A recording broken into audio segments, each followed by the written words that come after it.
Hello, let's take a look at my bearish and my bullish scenarios for XRP. Starting with the bearish scenario.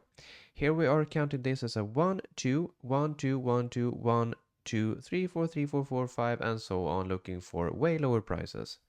The soft invalidation for this is taking out this wave 2, and this is not really a hard invalidation because that is taking out the origin, but I am using this as a hard invalidation because of time.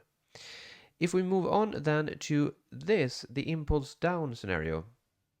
Here we are counting this as a wave 1, 2, 1, 2, 3, 4, and now a finishing, ending, expanding diagonal 1, 2, 3, 4, 5 to finish wave 5 and finish wave 3. After that, we look for retracement in wave 4, and then we move down for lower prices in wave 5.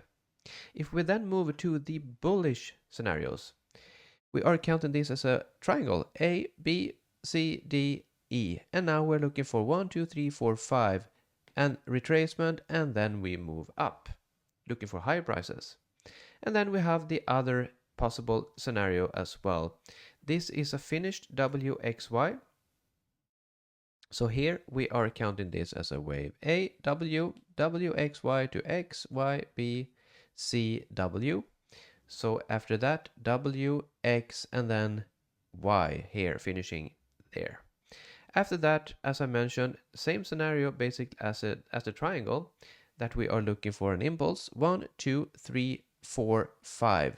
After that, retracement, and then we go. So what are the probabilities for these? Which one has the highest probability? If we look at this, the bearish scenario, the 1, 2, 1, 2 is getting very stretched in time. So 1, 2, 1, 2, 1, 2. It's not pretty, but it's okay, I guess. I mean, you gotta take into consideration every possible scenario, but I have narrowed it down to these. So it's not pretty, but it works. But this, the last 1, 2 is so much bigger here in time compared to this 2 and this 2, which lowers the probabilities significantly for this to be considered as a highest probability scenario. So yeah, it doesn't have the highest probability scenario, but it exists, so you got to be aware of it. So yeah, because of the time here, that's not the highest probabilities, because if I take the time fib here and measure, you can see that we extended over 4 fib time, which is very uncommon for a wave 2. Yeah, so that has a lower probability. Then we have the impulse down scenario, the basically the bearish scenario you need to watch out for. Here, 1, 2, 1, 2, 3, 4, 5. This is an expanding ending diagonal. It's extremely unusual, an expanding diagonal. It's the last resort kind of structure. When everything else fails, you resort to an expanding diagonal. So that has the lowest probability just because of that.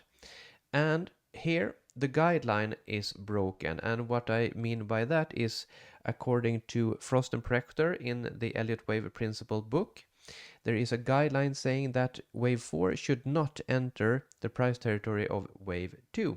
It's not an invalidation, but it is a guideline. So that is something to take into consideration. So therefore, this doesn't really have the highest probability. But I am aware that on some charts, we don't have this overlap.